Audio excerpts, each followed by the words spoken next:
Hello students, I am आरती और मैं आप सबका वेलकम करती हूँ आरती एजुकेशन वर्ल्ड यूट्यूब चैनल पर।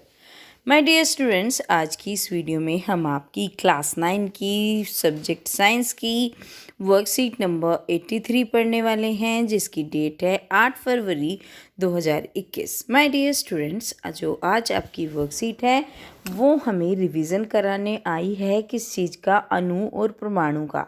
अणु और परमाणु कि आज हम रिवीजन वर्कशीट पढ़ने वाले हैं। रासायनिक संयोजन के नियम, सबसे पहले हम इसको समझते हैं। रासायनिक संयोजन का नियम क्या होता है? पदार्थ की संरचना और प्रकृति जानने के लिए अनेकों प्रयोग करने के बाद दो वैज्ञानिक एंटोनी एल लुआइजियर और जोसेफ एल फ्रोस्ट ने रासायनिक संयोजन के दो प्रमुख नियम बनाए। समझ रहे हो? पदार्थ की संरचना और प्रकृति को जानने के लिए दो वैज्ञानिक थे, एंटोनी एल लुआइजर और जोसेफ एल फ्रोस्ट। इन्होंने रासायनिक प्रयोजन के दो प्रमुख नियम बनाए। अब वो क्या क्या नियम थे ये जानते हैं। जॉन डाल्टन वह वैज्ञानिक थे जिन्होंने रासायनिक संयोजनों के उपरोक्त दोनों नियमों का स्पष्टतापूर्वक 1808 में उल्लेख किया। किसने? जॉन डाल्टन ने 1808 में स्पष्टता से बताया। डाल्टन ने अपना सिद्धांत पदार्थ का सबसे छोटे कारण परमाणु तक विभाजित होने के आधार पर दिया। अपना जो सिद्धांत था उनका पदार्थ का सबसे छोटे कारण परमाणु तक विभाजित होने के आधार पर दिया। डाल्टन के मूलभूत सिद्धांत हैं। डाल्टन के मूलभूत सिद्धांत कौन कौन से हैं? ये हैं। सबसे पहला, प्रत्येक पदार्थ तत्व हो, यौगिक हो या मिश्रण हो, अत्यधिक नन्हे कणों से मिलकर बना है। छोटे छोटे कण होते हैं, उनसे मिलकर बना होता है, और वो कण क्या कहलाते हैं? परमाणु कहते हैं, जिन्हें हम क्या कहते हैं? परमाणु। परमाणु अविभाज्य कण होते हैं जिन्हें किसी भी रासायनिक प्रक्रिया में ना बनाया जा सकता है, नहीं खत्म किया जा सकता है। समझे? हर एक पदार्थ छोटे छोटे कणों से बनकर मिला है, जिसको परमाणु कहते हैं, और परमाणु अविभाज्य है, रासायनिक प्रक्रिया से ना बना सकते हैं, न घटा सकते हैं। किसी एक तत्व के परमाणुओं के द्रव्यमान और रासायनिक गुण एक जैसे होते हैं। समझे?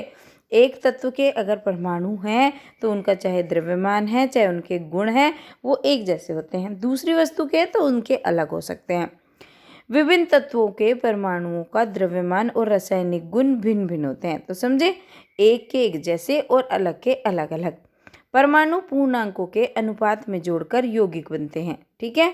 परमाणु पूर्णांकों को अनुपात में जोड़कर क्या बनाते हैं? यौगिक बनाते हैं। एक यौगिक में उपस्थित विभिन्न प्रकार के परमाणुओं की सापेक्ष संख्या एक समान होती है।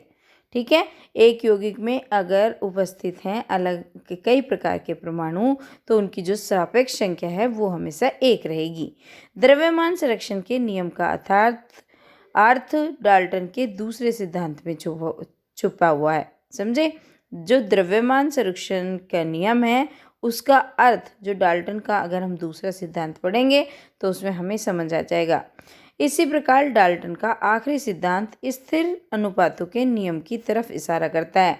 जो डाल्टन का आखिरी सिद्धांत की बात कर रहे हैं कि वो बताता है स्थिर जो अनुपात है उनके नियम के बारे में। ठीक है? तो चलिए अब देखते हैं आगे क्या है वर्कशीट में। द्रव्यमान संरक्षण का नियम। ठीक है? जो एक है, जो पहला है, पहला द्रव्यमान संरक्षण का नियम। द्रव्यमान संरक्षण नियम के अनुसार किसी भी रासायनिक की प्रक्रिया में द्रव्यमान न तो बनाया जा सकता है और न ही खत्म किया जा सकता है। समझ रहे हो? द्रव्यमान संरक्षण ऐसा होता है ना तो उसकी किसी परिस्थितियों में हम बना सकते हैं ना खत्म कर सकते हैं रासायनिक प्रक्रिया से। दूसरे शब्द में किसी भी रासायनिक प्रक्रिया में सभी अभिकारकों का कुल प्रक्रिया में शामिल होते ही द्रव्यमान हमेशा उत्पादों के कुल जो प्रक्रिया में बनते हैं द्रव्यमान के बराबर होता है। उदाहरण के लिए ले लीजिए, अभिक्रिया से पहले बोरियम क्लोराइड और जो सोडियम सल्फेट है उनका कुल द्रव्यमान अभिक्रिया के बाद होने वाले बोरियम सल्फेट और सोडियम क्लोराइड के द्रव्यमान से हमेशा बराबर होता है। ठीक है? ये इसके एग्जाम्पल के रूप में बताया है कि जो बोरियम क्लोराइड होता है या सोडियम क्लोराइड, उसका द्रव्यमान अभिक्रिया के बाद पहले बाद जो बनता है बोरियम सल्फेट और सोडियम क्लोराइड, उसके द्रव्यमान के बराबर होता है। स्थिर अनुपातों का नियम क्या है? जो 2 नियम है उनको पढ़ रहे हैं हम। स्थिर अनुपातों के नियम के अनुसार किसी पदार्थ में उपस्थित तत्वों के द्रव्यमान का अनुपात हमेशा एक ही रहता है। दूसरे शब्दों में हम इस तरीके से कह सकते हैं, किसी पदार्थ के एक अणु में उपस्थित विभिन्न तत्वों के परमाणु के द्रव्यमानों का अनुपात हमेशा एक सही होगा। उदाहरण के लिए यदि 9 ग्राम जल को जब अपघटित किया जाता है तो हमेशा 1 ग्राम हाइड्रोजन और 8 ग्राम ऑक्सीजन गैस ही निकलेगी। ठीक है, तो ये आपका इनका स्थिर अनुपात रहता है, वो वाला नियम है। चलिए अब कर लेते हैं इसके प्रश्न उत्तर। 5 प्रश्न दिए गए हैं आपकी वर्कशीट में। सबसे पहला है, द्रव्यमान संरक्षण के नियम से आप क्या समझते हैं? उदाहरण सहित लिखिए। तो द्रव्यमान के संरक्षण का सिद्धांत है, किसी भी बंद व्यवस्था में द्रव्यमान सदा ही सुरक्षित रहता है, वह न तो बढ़ता है न घटता है। द्रव्यमान का ना ही सृजन हो सकता है और ना ही इसे नष्ट किया जा सकता है। ये अभी हमने वर्कशीट में पढ़ा था। तो आप प्रश्न नंबर 1 का उत्तर इस तरीके से दे देंगे। प्रश्न नंबर 2, स्थिर अनुपात के नियम से आप क्या समझते हैं? उदाहरण लिखिए। इस नियम के अनुसार किसी रासायनिक यौगिक में अवयवी तत्वों के भारों को सदैव एक निश्चित अनुपात रहता है। उदाहरण के लिए आप H2 ले लीजिए। H2 में हाइड्रोजन और गैस के भारों का अनुपात 2:16 = 1:8 है। ठीक है, 2:16 का क्या हो गया? ये है 2:16, तो इक्वल टू क्या हो गया? 1:8, है ना। 2 8 16, 2 एकम 2, 2 8 16, तो क्या हो गया? 1:8, ये हो गया। किसी भी स्रोत से प्राप्त जल में हाइड्रोजन और ऑक्सीजन के भारों का अनुपात सदैव 1:8 रहता है। ये आपका ये है। मैं आपको बता देती हूँ बच्चों, ये हिंदी का अगर आपको समझना है, इसको भी बता देती हूँ। और इसको, जो ये ऊपर वाला है, ये है 2:16 = 1:8, अभी बताया था मैंने, है ना। तो इसका ऐसे कट गया ना, 2 1 2 और 2 8 16, तो 1:8 रह गया इसका। अब देखिए, अब ये क्या लिखा हुआ है नीचे, इसको भी बता देती हूँ। ये 1:8 ही है। किसी भी स्रोत से प्राप्त जल में हाइड्रोजन और ऑक्सीजन के भारों का अनुपात सदैव 1:18 रहता है। तो आपको ये याद रखना फैक्ट है।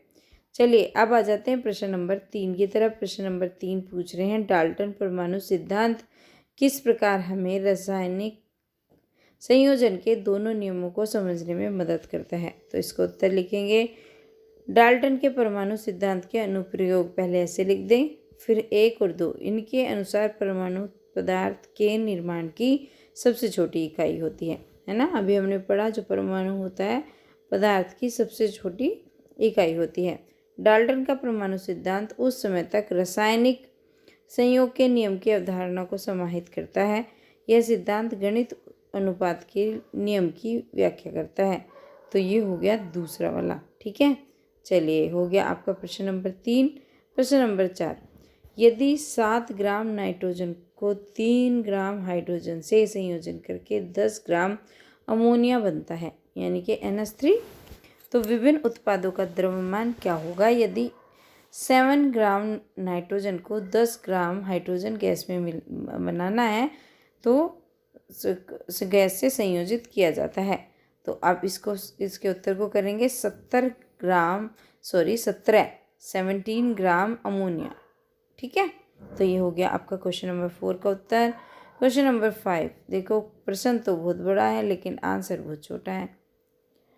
प्रश्न है, यदि 3G यानी कि कार्बन को 8G यानी ऑक्सीजन से मिलने वाली कार्बन को यदि 3 ग्राम कार्बन को 8 ग्राम ऑक्सीजन में जलाने पर अभिक्रिया करने पर 11 ग्राम कार्बन डाइऑक्साइड बनती है, तो 12 ग्राम कार्बन को 32 ग्राम ऑक्सीजन में जलाने पर कितनी कार्बन डाइऑक्साइड गैस बनेगी? आपका उत्तर रासायनिक संयोजन के आधार पर उपलब्ध नियम पर आधारित है। तो कितना बनेगा?